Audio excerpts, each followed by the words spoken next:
from the underground bunker of the Civitas studio in Raleigh, North Carolina, it's Civitalk with your hosts Brooke Medina and Ray Nothstein. We're here to connect culture with civics, making it relevant to your daily life. And dare we say, existence at a time where too many are triggered and offended. So, relax, but buckle up and let's wade into the deep end. What's really happening in your old North state?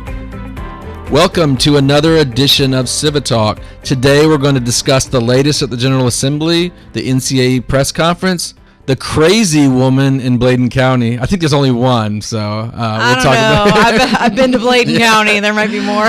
And we're going to look at the Mansplaining Conference. Brooke has already signed up for this and is trying to lobby to get Donald to send her. So we'll discuss that and what she should expect there.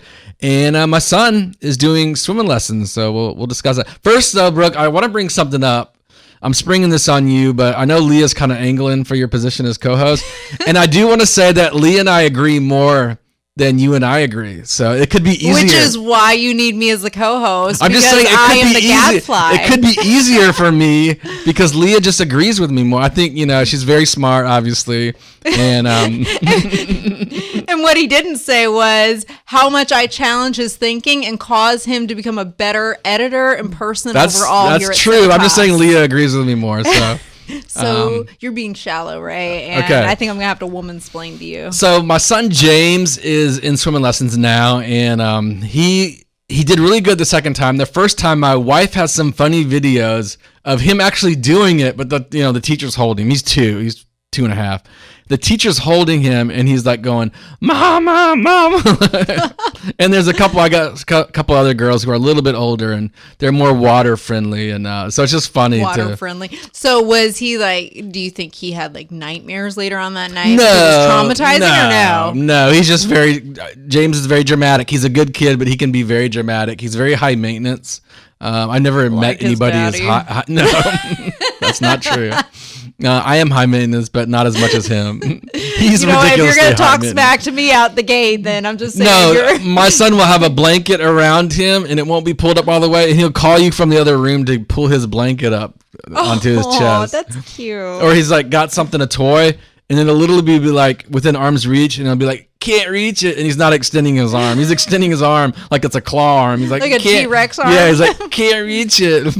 So cute. Well, swim lessons can be rather traumatizing unless you have a child that is fairly fearless, but kind of this first introduction into the water can be scary. And I remember when my oldest son, Eli, who is 13 now, I took him to swim lessons when he was about 3 years old. And how cats feel about water? Mm-hmm. That's how he felt about water. Hated it. And so he starts kicking and screaming and just freaking out. And it's an indoor pool at a YMCA. There's a bunch of older people that probably have grandkids. And so, usually those people that have grandkids are way more sympathetic to little kids than parents who have kids your kids' age. They're like, I see you. I understand the struggle you're going through. These older ladies were judging me like nobody's business. And one of them followed me into the locker room later because I made my son stay in the water. And he kept screaming. I mean, he stayed in the water with the swim instructor. And he kept asking me to let him go out. I said, no, you have to keep practicing. And so then I finally let him out after about 10 minutes and he vomited in the water because he cried so much. And so the ladies followed me into the locker room and they said, you were way too hard on him and trying to scold me for trying to help my kid learn how to swim. Yeah, there's a lot of busybodies out there. There are. Because if he ever falls in the water, I needed him to know how to save himself, right? Yeah. Absolutely. I did it out of love. That's what you want. That's your biggest fear as a parent, is a child or drowning, or even a child you don't know drowning. It's a crazy you want them fear. To know that skill so that they are not vulnerable. I've been trying to tell James that in his blood, in his genes, that he's a swimmer because I was a competitive swimmer for a long time. I won't get into my exploits or my Speedo body or anything like that. But did you really wear Speedos? Oh yeah. Yeah, that was. Did you have a favorite pair in my thinner days? No, not necessarily a favorite. I think when I was real little, I had a Stars and Stripes one, but yeah. But I don't have a favorite pair. No, but I try to tell him, swimming's in his blood, and he kind of gives me a weird look sometimes. But I taught swimming lessons in college, And I can remember the parents sitting on, the moms would come on the Navy base and they'd watch the kids and stuff. I can't believe I'm admitting this, but there was sometimes some really babies the kids that were just babied too much. And I remember like the parents not looking, and I'd put the kid's head underwater for like 5 seconds, and I'd be like, see, you're still alive, But I was an effective teacher. I got those kids to be really good, You were like Major Payne. Did you ever see that movie? Yeah. Good film. Major Payne. Yeah. To me, you sound like the swim instructor version of a drill sergeant. Yeah, I was tough on those kids, but I wanted the best for them. And if you could you grew up in a military home like I did. Our parents probably parented a little bit differently than the civilian population. Yeah, I mean, you and people like you and I, we wandered the base without any kind of supervision at young ages. You could do that. One of my friends, like her dad, though, when they were getting punished, he would make them do push-ups and sit-ups and things like that. Oh yeah, and it was just more regimented, and you weren't allowed to be pansy-ish. So. Yeah, and I got good feedback on the swimming lessons I taught. So, I was a little harsh sometimes, but the kids, I knew that they would be okay. I mean, they were ultimately tough kids, even when they were being a little bit baby. Right. So, well, and you. So don't freak out if you're listening to this and call child services or anything.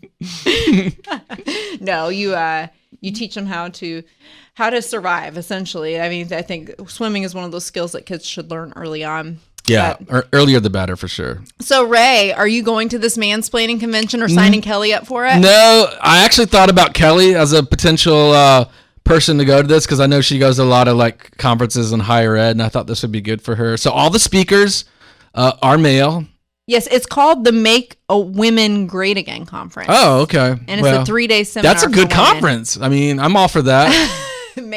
Because women clearly aren't great anymore. Is that what you're saying? Well, I'm just saying, you always want to grow and reach your full potential. But that includes both genders. That does. Yeah. Wait, there's only 2 genders? Oh, yeah, I'm sorry. We're about to get Ray. taken off the air. Excuse you. Yeah, I'm sorry.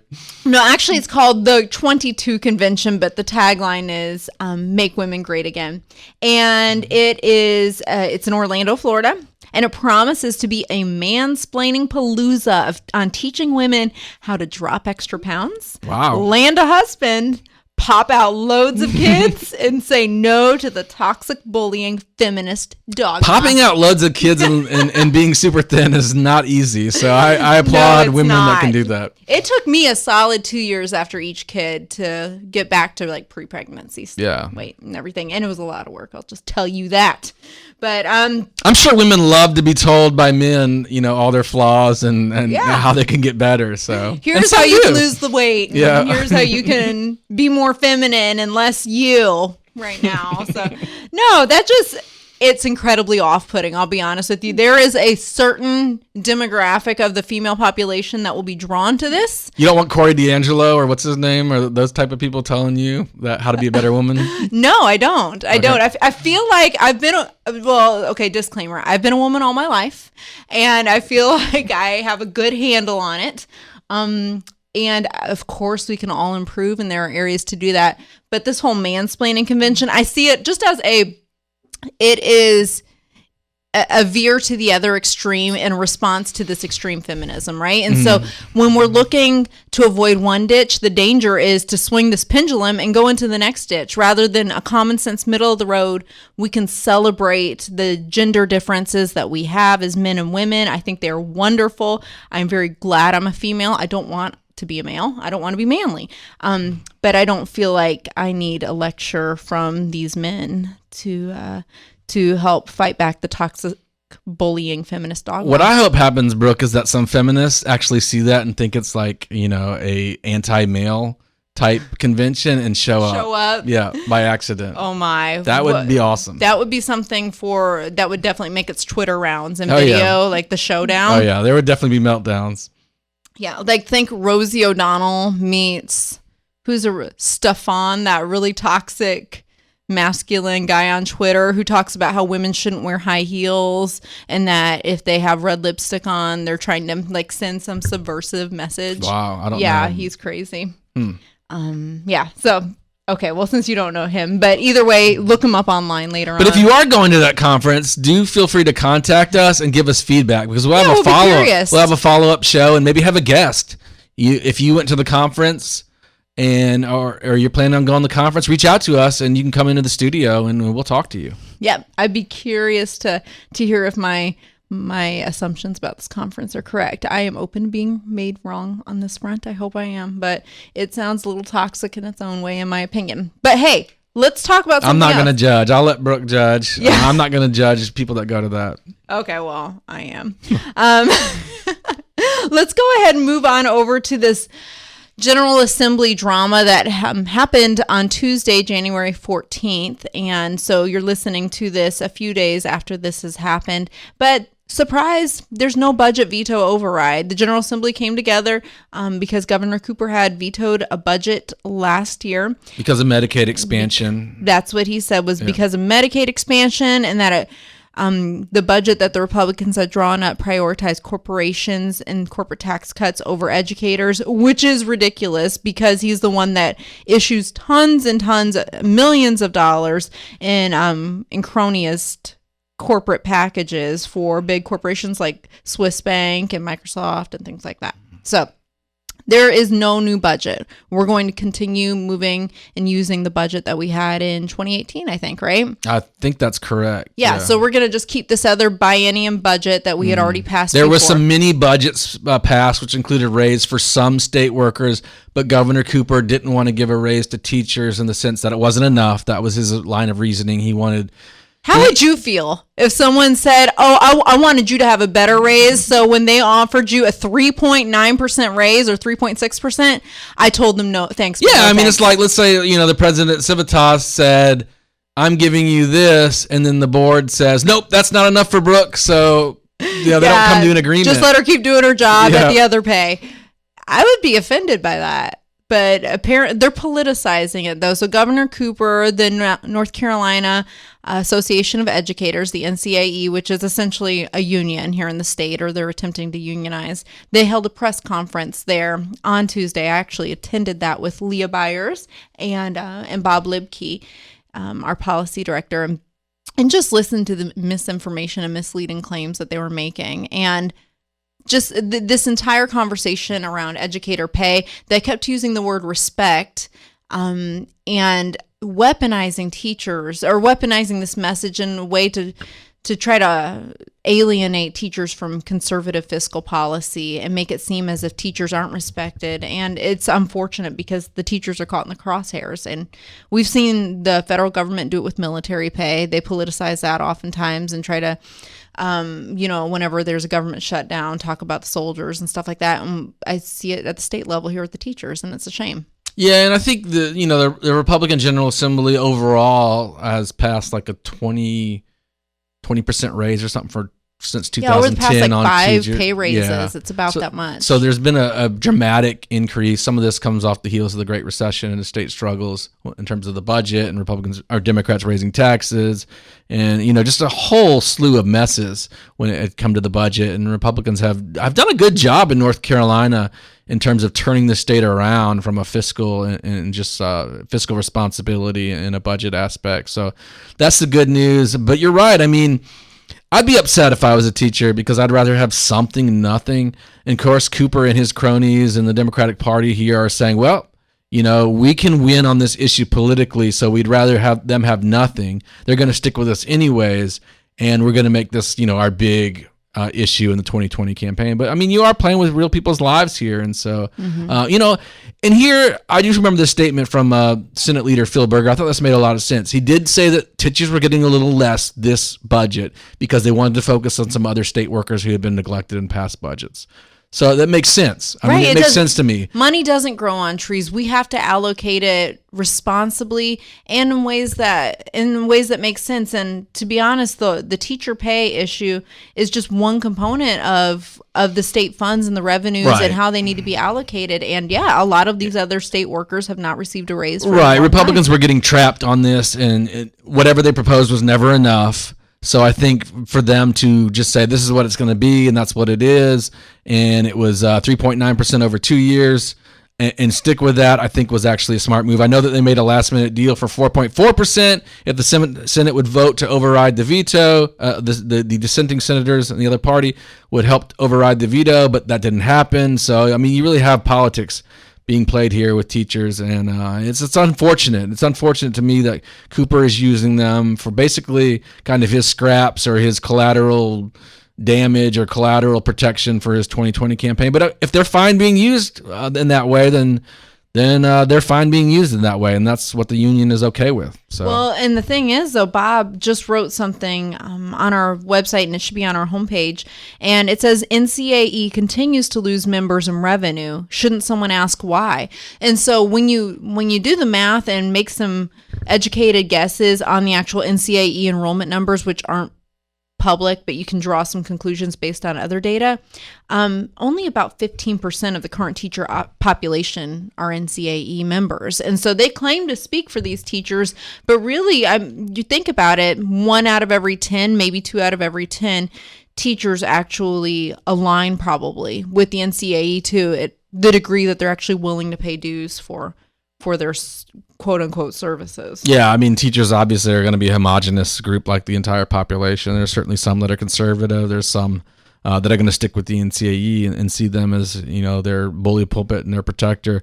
But yeah, I mean, it's an important issue. And I wrote a little short piece today about Cooper thinks he's winning on the politics on this issue, and maybe he will short term. Maybe it will help him get reelected. But I think ultimately having this much education focus in the news is actually good for the school choice movement, because it's going to raise deeper questions about what's the purpose of education, and it's going to bring out the point more and more. No matter how much more money we throw at this issue, and money can help in certain areas, but the more and more money is creating a flat line of outcomes.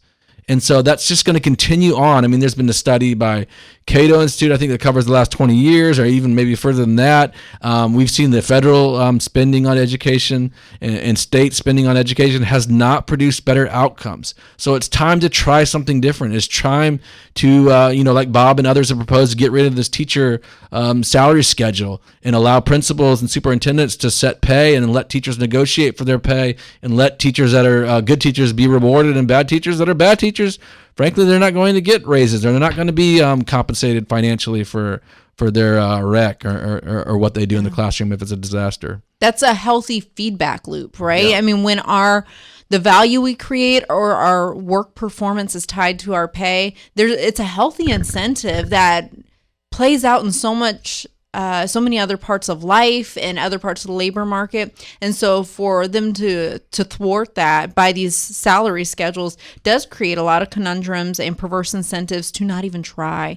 And meanwhile, those teachers that are doing exceptional jobs do not get the compensation that they deserve either. So it's a mess. But before we move on to this Bladen County Board of Elections craziness, I think there's something to be said, though, about the hypocrisy of those like Governor Cooper and Senator Wiley Nickel and Senator Natasha Marcus at the General Assembly.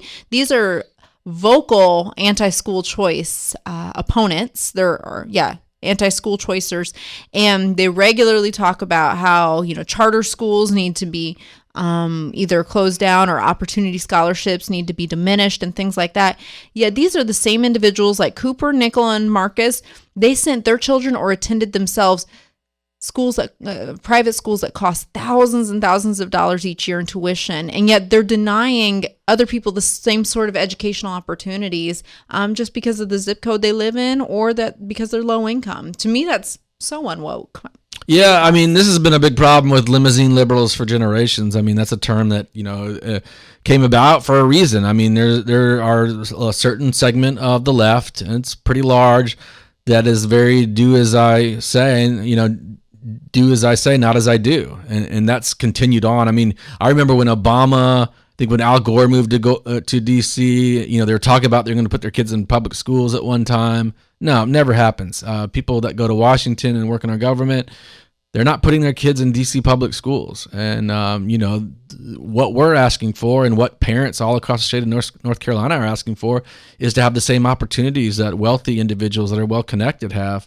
And I don't think that's too much to ask. And if the outcomes aren't improving with more spending, then why can't we open this up and give people more access to school choice? And, the thing is, I've always said is that even if you have a great public school, it doesn't mean it's a great fit for every child. It really has to do with one size doesn't fit all here. And I think that's an important, is just finding the right fit for the child so they can excel and they can go on and flourish in their entire life. And education just doesn't mean one thing to one person. So, a lot of times bureaucrats act like they have all the answers to education. So they go and tell the peons what's best for their kid. And it's not that way. I mean, everybody's different. Every family values different things. Now we live in a very pluralistic society, whether you like that or not. And it's important, I think, to give families freedom to help their kids excel and set them up for the best life that they can have.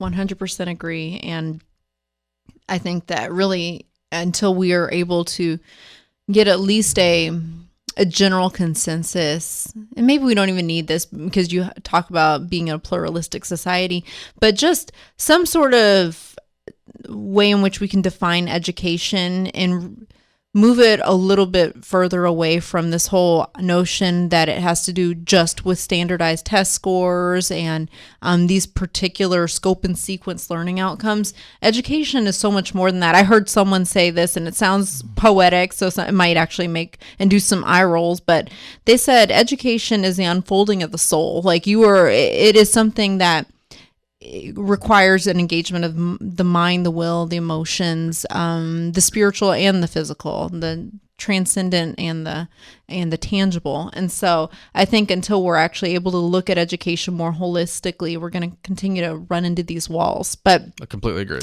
Yeah, let's go ahead though and talk about this because our audience needs to know what's going on in Bladen County. The county, of course, that has so much drama around it, led to that congressional special election when Mark Walker, he won by 900 votes, and it seems like he won because of some absentee ballot harvesting. So there was that drama in Bladen County. But go ahead and tell us about this other new revelation in Bladen County. Yeah, so the Bladen County Board of Elections, Bladen County Board of Elections member Patricia Shepard, they decided that they were going to nix the Pledge of Allegiance. She made this statement at the meeting. This is kind of funny, so I thought I would read this. I have not decided who I will support in 2020, but it will not be a racist, sexist, lying, adulterous, sexual, deviant moron like Trump.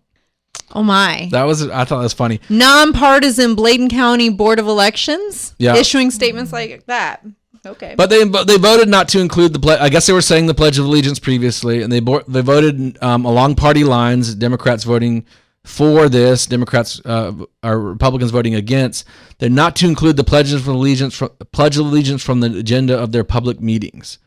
And so obviously there was some blowback from that. And I guess some citizens that were there decided to say the Pledge of Allegiance. Yep, they stood and said an impromptu Pledge of Allegiance, according to Andy Jackson, our elections policy analyst, and that was enough to trigger Thompson, who said the police would be on hand to enforce the ban on the Pledge of Allegiance in future meetings. So not only did the Board of Elections there in Bladen County decide not to open their meetings with the pledge, but if you decided to disrupt the meeting by reciting the pledge, you could be forced out by law enforcement. I'm kind of picturing like OJ in the Bronco chase, someone saying the Pledge of Allegiance and like going down the highway or something in Charlotte trying to evade law enforcement. Can you imagine? Oh my gosh. But there are some updates to this as well. So after that significant blowback, of course, because of that ridiculous decision, Governor Cooper's office had to weigh in, which this woman, let's see, there were two women that were involved with this. The board member, Patricia Shepard, and then the Thompson. Let me see. I'm sorry, I'm looking for the other name here. But Chairwoman Luella Thompson. And Deborah Bell. So so Governor Cooper appoints these people to these boards, or at least the chairwoman. And Governor Cooper's office said the governor leads the Pledge of Allegiance before every Council of State meeting. He doesn't agree with the action taken, and he thinks it's good practice to say it before the Board of Elections meetings. And so let's hope that he communicated that directive with Thompson, but it sounds like she got the message because later on she backed down. Yeah, she's not going to be able to overtake the governor on that issue. And obviously, Cooper, for political purposes, is not going to come out against the Pledge of Allegiance. Oh no, that would be such a that's bad move. Career suicide. But yeah, it's just funny to see sort of the goofiness. I mean, my take on it is if you weren't saying the Pledge of Allegiance, I could see a problem like adding it or something, just because maybe there's some time constraints. But if you had been doing it always, why are you now deciding that you don't want to say the Pledge of Allegiance? It's like you're trying to create some kind of scandal or some kind of public outcry. I mean, you're asking for it. It's like pouring gasoline on a fire. Mm-hmm. So that to me is just complete goofiness or silliness. Especially in Bladen County of all places. Yeah. I think that just the optics alone of that just make them much more susceptible to further scrutiny as if they weren't already receiving this bad rap. So it was just poor judgment on their part. No one is obligated to say the Pledge of Allegiance. But like you said, it's already something that's built into the meeting. So to go ahead and remove it and create this controversy, that just, smells of drama mama-ness. So. Yeah. Yeah, but okay, you guys. Well, I think we're about wrapped up for the week, and we have got a lot of stuff that we're going to be covering this season, this election cycle. Things are going to continue to escalate, sadly, I think. But as we get closer to the Democratic nominee, we will have thoughts on that. But we don't want to forget to remind you guys that we have a really fun conference coming up, don't we? CLC. So get in contact with Carrie. Go to nccivitas.org. Or civitasclc.org. Or civitasclc.org and get your tickets because it's going to be a lot of fun. We'll hang out with you and continue to read all our content at nccivitas.org. We'll be so excited to meet you. So if you're a listener to the podcast, please come to CLC and come up to Ray or Brooke and I, and we'll talk to you. We'll hang out with you. We'll have a lot of fun. Sounds good. We'll talk to you guys later.